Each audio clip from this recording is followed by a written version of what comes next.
ಎಲ್ರಿಗೂ ಪ್ರೀತಿಯ ನಮಸ್ಕಾರಗಳು. ಎಲ್ಲರೂ ಚೆನ್ನಾಗಿದ್ದೀರಾ ಅಂತ ಅಂದ್ಕೊಂಡಿದ್ದೀನಿ. ಇವತ್ತು ನಾವು ಪಿತೃಪಕ್ಷಕ್ಕೆ ಶಾಪಿಂಗಿಗೆ ಅಂತ ಬಂದಿದ್ದೀವಿ. ಇದನ್ನು ಖುಷಿಯಾಗಿ ಶಾಪಿಂಗ್ ಮಾಡೋಕ್ಕೆ ಅಂತ ಆಚೆ ಬಂದಿದ್ದೀವೋ ಅಥವಾ ದುಃಖದಲ್ಲಿ ಶಾಪಿಂಗ್ ಮಾಡೋಕ್ಕೆ ಆಚೆ ಬಂದಿದ್ದೀವೋ ಗೊತ್ತಿಲ್ಲ. ಯಾಕಂತಂದರೆ ನಮ್ಮ ಮನೇಲಿ ಗಂಡು ಮಗ ಯಾರೂ ಇಲ್ಲ. ನಮ್ಮ ಅಪ್ಪ ಅಮ್ಮಂಗೆ ಒಬ್ಬಳೇ ಮಗಳು. ನಾವು ಇಲ್ಲೇ ಅಮ್ಮನ ಮನೆಯಲ್ಲೇ ಇರೋದ್ರಿಂದ ಅಮ್ಮನ ಜೊತೆನೇ ಎಡೆ ಇಕ್ಕೋದೆಲ್ಲ ನಮ್ಮ ಜವಾಬ್ದಾರಿ ಆಗಿರುತ್ತಲ್ಲ. ಸೊ ಹಾಗಾಗಿ ಅಪ್ಪನಿಗೆ ಮತ್ತು ಅಜ್ಜಿ ತಾತನಿಗೆ 3 ಜನಕ್ಕೂ ವರ್ಷ ನಾವು ಎಡೆ ಇಡ್ತೀವಿ.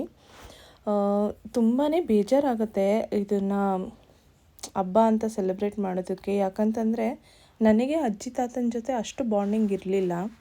ತಾತ ಬಂದು ನಾನು ಹುಟ್ಟೋಕ್ಕೂ ಮುಂಚೆನೇ ತೀರ್ಕೊಂಡಿದ್ರು. ಅಜ್ಜಿ ನಾನೊಂದು ಏಜ್ ಅಂದರೆ ನಾನು 10th ಅವರು ತೀರ್ಕೊಂಡ್ರು. ಅವರು ಊರಲ್ಲಿ ಇದ್ದಿದ್ದರಿಂದ ನಾವು ವರ್ಷದಲ್ಲಿ 2 ಸತಿ ಹೋಗ್ತಾಯಿದ್ವಿ ಮ್ಯಾಕ್ಸಿಮಮ್ ಅಷ್ಟೇ. ಸೊ ಹಾಗಾಗಿ ಅಜ್ಜಿ ಜೊತೆನೂ ಅಷ್ಟೊಂದೇನು ಬಾಂಡಿಂಗ್ ಇರಲಿಲ್ಲ. ಬಟ್ ಅಜ್ಜಿ ಪ್ರೀತಿ ಅದೆಲ್ಲ ಇತ್ತು. ಆದರೆ ಅಪ್ಪನಿಗೋಸ್ಕರ ಅಂತ ಎಡೆ ಇಡ್ತೀವಲ್ಲ, ಅದು ತುಂಬಾ ಬೇಜಾರಾಗುತ್ತೆ. ಯಾಕಂತಂದರೆ ಈ ಏಜಲ್ಲಿ ಅವರು ನಮ್ಮ ಜೊತೆ ಇರಬೇಕಾಗಿತ್ತು. ನಮ್ಮ ಖುಷಿ ದುಃಖದಲ್ಲಿ ಅವರು ಭಾಗಿಯಾಗಬೇಕಾಗಿತ್ತು. ಆದರೆ ಅವ್ರನ್ನ ನೆನೆಸ್ಕೊಂಡು ನಾವು ಒಂದಿನ ಈ ಥರ ಎಲ್ಲ ಇಷ್ಟು ಬೇಗನೆ ಎಡೆ ಇಡ್ತೀವಿ ಅಂತಂದರೆ ತುಂಬಾ ಮನ್ಸಿಗೆ ನೋವಾಗುತ್ತೆ. ಹಾಗಾಗಿ ಇದನ್ನು ಯಾವ ಥರ ಸೆಲೆಬ್ರೇಟ್ ಮಾಡಬೇಕು ಅನ್ನೋದು ಗೊತ್ತಾಗಲ್ಲ. ಒಂದಷ್ಟು ಮೆಮೊರೀಸ್ ಹಾಗೆ ಬರುತ್ತೆ ಅವ್ರನ್ನ ನೆನೆಸ್ಕೊಂಡ್ರೆ. ಮತ್ತು ಈಗ ಅಂಗಡೀಲಿ ಹೋಗ್ಬಿಟ್ಟು ನಮ್ಮಪ್ಪ ಅದು ತಿಂತಾಯಿದ್ರಲ್ವ, ಇದು ತಿಂತಾಯಿದ್ರಲ್ವ, ಅವ್ರಿಗೋಸ್ಕರ ಇದು ತಗೊಳ್ಳೋಣ ಅದು ತಗೊಳ್ಳೋಣ ಅಂತ ಅಂದ್ಕೊಂಡು ಶಾಪಿಂಗ್ ಮಾಡಬೇಕಾದ್ರೆ ಅಯ್ಯೋ ಇರಬೇಕಿತ್ತಲ್ಲ ನಮ್ಮ ಜೊತೆ ಅಂತಲೂ ಅನ್ನಿಸ್ತಿತ್ತು.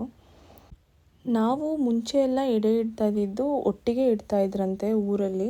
ನಮಗೆ ಬುದ್ಧಿ ಬರೋದಕ್ಕೂ ಮುಂಚೆನೇ ದೊಡ್ಡಮ್ಮಂದಿರು ದೊಡ್ಡಪ್ಪಂದಿರು ಎಲ್ಲ ಸೇರಿಕೊಂಡು ಅಜ್ಜಿ ಇದ್ದಾಗ ಒಂದೇ ಮನೇಲಿ ಎಡೆ ಇಡ್ತಾಯಿದ್ದಂತೆ.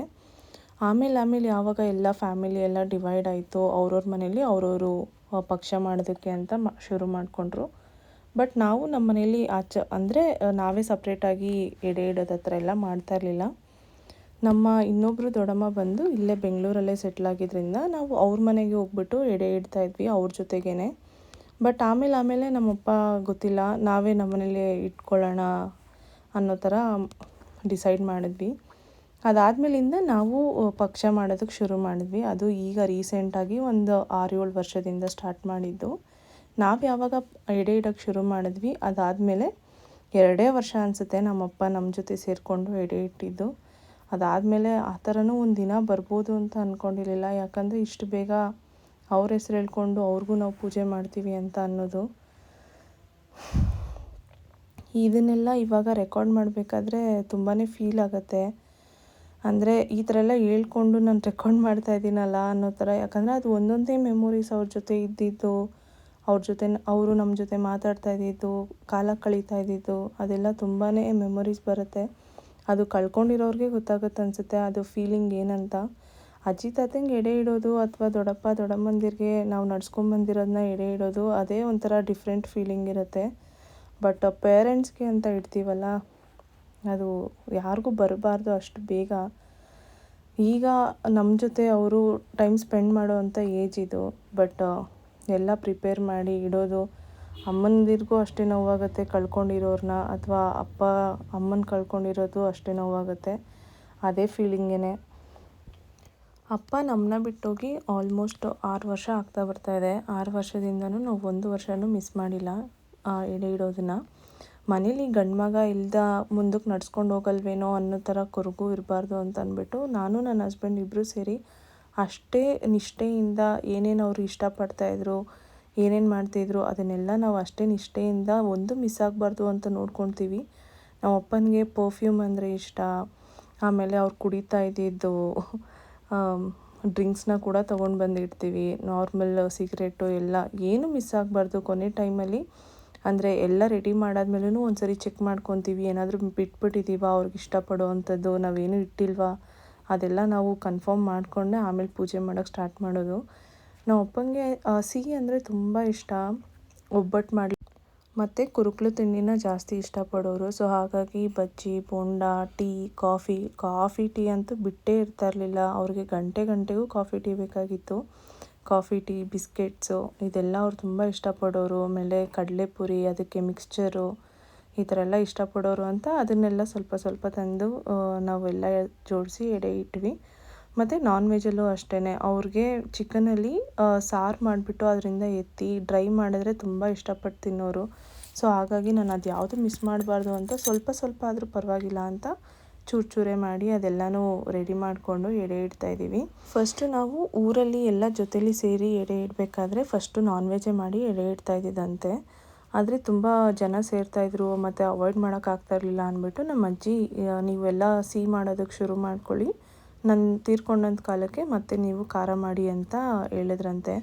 ಸೊ ಹಾಗಾಗಿ ಆವಾಗ ಒಂದು ಸ್ವಲ್ಪ ವರ್ಷ ಸಿಹಿ ಮಾಡೋಕ್ಕೆ ಶುರು ಮಾಡಿದ್ರು. ಆವಾಗ ಎಲ್ಲ ತಿಂಡಿಗಳನ್ನೂ ಮಾಡ್ತಾಯಿದ್ರು. ಪ್ರತಿಯೊಂದು ತಿಂಡಿ, ಕಜ್ಜಾಯ, ಕೋಡ್ಬಳೆ, ಚಕ್ಲಿ, ಕರ್ಜಿಕಾಯಿ, ಚಿಕನ್ ಉಂಡೆ ಇದನ್ನೆಲ್ಲ ಮಾಡ್ತಾಯಿದ್ರು. ಬಟ್ ಯಾವಾಗ ಅಜ್ಜಿ ತೀರ್ಕೊಂಡ್ರು, ಎಲ್ಲ ಫ್ಯಾಮಿಲಿ ಎಲ್ಲ ಸಪ್ರೇಟಾಗಿ ಹಬ್ಬ ಮಾಡೋದಕ್ಕೆ ಶುರು ಮಾಡಿದ್ರು, ಆವಾಗಿಂದ ನಮಗೆ ಏನು ಆಗುತ್ತೆ ಅಷ್ಟು ಮಾತ್ರ ತಿಂಡಿ ಮಾಡ್ಕೊಳ್ಳೋಕೆ ಶುರು ಮಾಡಿದ್ವಿ. ಇಲ್ಲ ಅಂತಂದರೆ ಬೇಕ್ರಿಯಲ್ಲಿ ತೊಗೊಂಡು ಬಂದು ಇಡೋ ಥರ ಮಾಡ್ಕೊಂಡ್ವಿ. ಸೊ ಹಾಗಾಗಿ ನಮ್ಮ ಮನೇಲಿ ನಾವೇನು ಅಷ್ಟೊಂದು ಸಿಹಿ ಪದಾರ್ಥಗಳು ಮತ್ತು ಚಕ್ಲಿ, ಕೋಡ್ಬಳೆ ಇದೆಲ್ಲ ಏನೂ ಮಾಡಿಲ್ಲ. ಏನೇನು ಇಷ್ಟಪಡ್ತಾಯಿದ್ರು ನಮ್ಮ ಅಪ್ಪ, ನಮ್ಮ ಅಜ್ಜಿ, ತಾತ ಎಲ್ಲ ಅದನ್ನು ಸ್ವಲ್ಪ ಸ್ವಲ್ಪ ಬೇಕ್ರಿಯಿಂದ ತೊಗೊಂಡು ಬಂದು ಇಡೋದಕ್ಕೆ ಶುರು ಮಾಡಿದ್ವಿ. ಮತ್ತು ನಾರ್ಮಲಾಗಿ ನಾನ್ ವೆಜ್ ಮಾಡಿ ಅವ್ರು ಇಷ್ಟಪಡ್ತಾಯಿದ್ದನ್ನೆಲ್ಲ ಇಟ್ಟು, ನಮ್ಮ ಅಜ್ಜಿಗೆ ಎಲೆ ಅಡಿಕೆ ಮತ್ತು ಕಡ್ಡಿ ಪುಡಿ ತುಂಬ ಇಷ್ಟಪಡೋರು, ಅದನ್ನು ಕೂಡ ಇಟ್ಟಿದ್ದೀವಿ. ಅದನ್ನೆಲ್ಲ ಇಟ್ಟು ಪೂಜೆ ಮಾಡ್ತೀವಿ. ಸೊ ಈ ಹಬ್ಬದ ಪ್ರಿಪ್ರೇಷನ್ಗೆ ನಾವು ರಾತ್ರಿಯೇ ಆದಷ್ಟು ತರಕಾರಿಗಳು ಮತ್ತು ಹಣ್ಣು, ಸ್ವೀಟ್ಸು, ಮಿಕ್ಸ್ಚರು ಇದೆಲ್ಲ ಏನು ಬೇಕಿತ್ತು ಅದನ್ನೆಲ್ಲ ನಾನು ನನ್ನ ಹಸ್ಬೆಂಡ್ ಹೋಗಿ ಶಾಪಿಂಗ್ ಮಾಡ್ಕೊಂಡು ಬಂದ್ವಿ. ಮತ್ತು ಬೆಳಿಗ್ಗೆ ಹೋಗ್ಬಿಟ್ಟು ಮಟನ್ನು, ಚಿಕನ್ನು ಅದೆಲ್ಲ ತೊಗೊಂಡು ಬಂದು ಮನೆಯಲ್ಲೇ ಅಡುಗೆ ಮಾಡೋದಕ್ಕೆಲ್ಲ ಶುರು ಮಾಡಿದ್ವಿ. ಅಷ್ಟೊತ್ತಿಗೆ ನನ್ನ ತಂಗಿನೂ ಬಂದಳು, ಅವಳು ಸ್ವಲ್ಪ ಹೆಲ್ಪ್ ಮಾಡಿದ್ಲು. ನಮ್ಮ ಆಂಟಿ ಬಂದರು, ಅವರೊಂದು ಸ್ವಲ್ಪ ಹೊತ್ತು ಹೆಲ್ಪ್ ಮಾಡಿದ್ರು. ಅವ್ರವ್ರ ಮನೇಲೂ ಪೂಜೆ ಇರತ್ತಲ್ವ. ಸೊ ಹಾಗಾಗಿ ಒಂದು ಸ್ವಲ್ಪ ಹೊತ್ತು ಅವರು ನಮ್ಮ ಮನೇಲಿದ್ದು ಅವ್ರ ಮನೆಗೆ ಹೋಗಿ ವಾಪಸ್ಸು ಮತ್ತೆ ರಿಟರ್ನ್ ಸಾಯಂಕಾಲ ಪೂಜೆಗೆ ಅಂತ ಬಂದರು. ಬಂದಮೇಲೆ ನಾವೂ ಸಾಯಂಕಾಲ ಒಂದು ಸ್ವಲ್ಪ ಕತ್ತಲಾಗಲಿ ಅಂತ ವೆಯ್ಟ್ ಮಾಡ್ತಾಯಿದ್ವಿ. ಒಂದು 6:45 7 ಗಂಟೆಗೆ ಶುರು ಮಾಡ್ಕೊಂಡ್ವಿ ಎಡೆಗೆಲ್ಲ ರೆಡಿ ಮಾಡೋದಕ್ಕೆ ಅಂತ. ಸೊ ಈಗ ಎಡೆಗೆಲ್ಲ ರೆಡಿ ಮಾಡಿಕೊಂಡು ನಾವು ಮಾಡಿದ ಅಡುಗೆನೆಲ್ಲ ನಾನು ಅಮ್ಮ ಎಲ್ಲ ತಂದು ಜೋಡಿಸ್ತಾ ಇದ್ದೀವಿ. ಅಲ್ಲೂ ಕೂಡ ನೋಡ್ಕೊಳ್ತಿದ್ದೀವಿ ಏನೇನು ಮಾಡಿದ್ದೀವಿ, ಅದನ್ನೆಲ್ಲ ಇಟ್ಟಿದ್ದೀವಾ ಅಥವಾ ಏನು ಅಂತ. ಸೊ ತೊಗೊಂಬಂದಿದ್ದನ್ನೆಲ್ಲ ಜೋಡಿಸ್ಬಿಟ್ಟು ನಾವು ಪೂಜೆ ಮಾಡೋದಕ್ಕೆ ಶುರು ಮಾಡ್ಕೊಂಡ್ವಿ. ಯಾರೂ ಇರಲಿಲ್ಲ ಆಗ.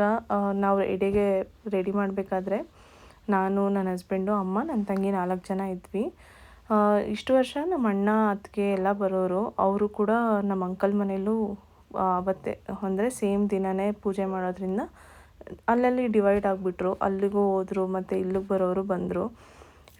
ನನ್ನ ತಂಗಿ, ನಮ್ಮ ಆಂಟಿ ಎಲ್ಲ ಇಷ್ಟು ವರ್ಷ ಮಿಸ್ ಆಗ್ತಾಯಿದ್ರು. ಅವರು ಈ ವರ್ಷ ನಮ್ಮ ಜೊತೆಗೆ ಪೂಜೆಗೆ ಜಾಯ್ನ್ ಆದರು. ಆದರೆ ಅಣ್ಣ, ಅತ್ತಿಗೆ ಇಬ್ಬರು ಮಿಸ್ ಆದರು. ಅದಾದಮೇಲೆ ನನ್ನ ತಮ್ಮ ಬರೋನು, ಅವನು ಕೂಡ ಈ ವರ್ಷ ಬರೋಕ್ಕಾಗಲಿಲ್ಲ. ಯಾಕಂದರೆ ಮಳೆನೂ ಕೂಡ ಸ್ಟಾರ್ಟ್ ಆಯಿತು ಮತ್ತು ಅವ್ರ ಮನೇಲೂ ಪೂಜೆ ಮಾಡಬೇಕಿತ್ತು.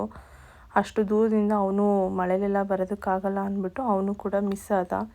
ಸೊ ನಾವೇ ಇರೋರೇ ಪೂಜೆ ಮಾಡ್ಕೊಳ್ಳೋಣ, ಟೈಮ್ ಆಗಿಬಿಡುತ್ತೆ ಅಂತ ನಾವು ಸ್ಟಾರ್ಟ್ ಮಾಡಿದ್ವಿ. ಸೊ ನಾವು ಒಬ್ಬೊಬ್ಬರೇ ಪೂಜೆ ಮಾಡೋಷ್ಟೊತ್ತಿಗೆ ಹೇಗಿದ್ದರೂ ಕತ್ತಲಾಗುತ್ತೆ. ಅದಾದಮೇಲೆ ನಾವೂ ಎಡೆ ಹಾಕ್ಬಿಟ್ಟು ಆಚೆ ಹೋಗೋದಕ್ಕೆ ಸರಿ ಹೋಗುತ್ತೆ ಅಂತ ಅಂದ್ಬಿಟ್ಟು ಪೂಜೆ ಮಾಡೋದಕ್ಕೆ ಅಂತ ಸ್ಟಾರ್ಟ್ ಮಾಡಿದ್ವಿ. ಈಗ ಆಚೆ ಹೋದ್ಮೇಲೆ ಮತ್ತೆ ಅದೇ ಓಲ್ಡ್ ಮೆಮೊರೀಸ್ನೆಲ್ಲ ಮೆಲ್ಕಾಕ್ತಾಯಿದ್ವಿ. ನಮ್ಮಪ್ಪ ಹಂಗೆ ಮಾಡ್ತಾಯಿದ್ರು, ಈ ಥರ ಮಾತಾಡ್ತಾಯಿದ್ರು ಏನಾದರೂ ಹೇಳಿದಾಗ. ಅಂದರೆ ತುಂಬ ಜೋವಿಯಲಾಗಿರೋರು, ಅಷ್ಟೊಂದು ಸೀರಿಯಸ್ಸಾಗಿ ತೊಗೊತಾರಿಲ್ಲ ಯಾವ ಮ್ಯಾಟ್ರನ್ನು. ಕೆಲವೊಂದು ಮ್ಯಾಟರ್ ಮಾತ್ರ ತುಂಬ ಸೀರಿಯಸ್ಸಾಗಿ ತೊಗೊಳ್ಳೋರು. ಇಲ್ಲ ಅಂದರೆ ಎಲ್ಲರ ಹತ್ರನೂ ಫ್ರೆಂಡ್ಲಿಯಾಗೇ ಇರೋರು. ಆ ನೇಚರ್ ತುಂಬಾ ಇಷ್ಟಪಡೋರು ನಮ್ಮ ಅಪ್ಪನ ಹತ್ರ. ಅದಾದಮೇಲೆ ಸ್ಟ್ರಿಕ್ಟಾಗಿರೋ ಟೈಮಲ್ಲಿ ಸ್ಟ್ರಿಕ್ಟಾಗಿರೋರು, ಲೀನಿಯನ್ಸ್ ಆಗಿದ್ದಾಗ ತುಂಬಾ ಫ್ರೀ ಆಗಿರೋರು. ಆ ರೀತಿ ಇದ್ದಿದ್ದರಿಂದ ಎಲ್ಲರೂ ಇಷ್ಟಪಡ್ತಾಯಿದ್ರು. ಇವರು ಇಷ್ಟಪಡ್ತಾಯಿದ್ರು, ಇವ್ರನ್ನೂ ಎಲ್ಲರೂ ಇಷ್ಟಪಡ್ತಾಯಿದ್ರು. ಹಾಗಾಗಿ ನಮ್ಮ ಅಪ್ಪನ ಮಿಸ್ ಮಾಡ್ಕೊತೀವಿ ಈ ಸಂದರ್ಭದಲ್ಲಿ ಅಂತಂದರೆ ಅದು ಅಷ್ಟೇ ಅಲ್ವಾ. ಇನ್ನು ಏನೇ ಮಾಡಿದ್ರು ಎಲ್ಲ ಮೆಮೊರೀಸಲ್ಲೇ ಇರುತ್ತೆ. ಇನ್ನು ವಾಪಸ್ ಬರ್ತಾರೆ ಮತ್ತು ನಮಗೆ ಆ ಥರ ಮೆಮೊರೀಸ್ ಎಲ್ಲ ಸಿಗುತ್ತೆ, ಅವ್ರ ಜೊತೆ ಟೈಮ್ ಕಳಿತೀವಿ, ಅದೆಲ್ಲ ಕನಸಿನ ಮಾತು, ಅದು ನಿಜ ಆಗೋದು ಇಲ್ಲ. ಸೊ ಹಾಗಾಗಿ ಇರೋ ಸಮಯನ ಇರೋರ ಜೊತೆ ತುಂಬ ಪ್ರೀತಿಯಿಂದ ಹಂಚ್ಕೊಬೇಕು ಮತ್ತು ಚೆನ್ನಾಗಿರಬೇಕು ಅನ್ನೋದು ನಮ್ಮ ಆಸೆ. ಅದೇ ಥರನೇ ಎಲ್ರಿಗೂ ಆಸೆ ಇರುತ್ತೆ. ಕಳ್ಕೊಂಡಿರೋರಿಗೆ ಗೊತ್ತಿರುತ್ತಲ್ವ ಅದ್ರ ಕಷ್ಟ ಏನು ಅಂತ.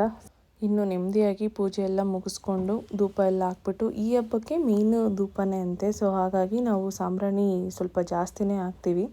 ನಮ್ಮಪ್ಪನೂ ಅವಾಗ ಅವರಿದ್ದಾಗ ಸಾಂಬ್ರಾಣಿ ಹಾಕೋದಕ್ಕೆ ಧೂಪ ಎಲ್ಲ ಅವರೇ ರೆಡಿ ಮಾಡೋರು. ಅವ್ರಿಗೆ ತುಂಬ ಇಷ್ಟ ಈ ಸಾಂಬ್ರಾಣಿ ಫುಲ್ಲು ಮನೆಯೆಲ್ಲ ಇರಬೇಕು, ಹೊಗೆ ಅದು ಸ್ಮೆಲ್ ಇರಬೇಕು ಅನ್ನೋ ಥರ ರೆಡಿ ಮಾಡ್ತಾಯಿದ್ರು. ಸೊ ನಾವು ಅವ್ರಿಗೆ ಇಷ್ಟ ಆಗೋ ಥರನೇ ಸಾಂಬ್ರಾಣಿಗೆಲ್ಲ ಜಾಸ್ತಿ ಧೂಪ ಎಲ್ಲ ಹಾಕ್ಬಿಟ್ಟು ಕೈ ಮುಗಿದ್ಬಿಟ್ಟು ನಾವು ಆಚೆ ಹೋದ್ವಿ. ಇನ್ನು ನಮ್ಮ ಅಜ್ಜಿ ತಾತ ನಮ್ಮಪ್ಪ ಎಲ್ಲ ಬಂದು ನೆಮ್ಮದಿಯಾಗಿ ಊಟ ಮಾಡಿಕೊಂಡು ನಮ್ಗೆ ಆಶೀರ್ವಾದ ಮಾಡಲಿ ಅಂದ್ಬಿಟ್ಟು ಅವ್ರಿಗೆ ಅಂತ ಪ್ರೈವಸಿ ಟೈಮ್ ಕೊಟ್ಬಿಟ್ಟು ನಾವು ಆಚೆ ಹೋದ್ವಿ.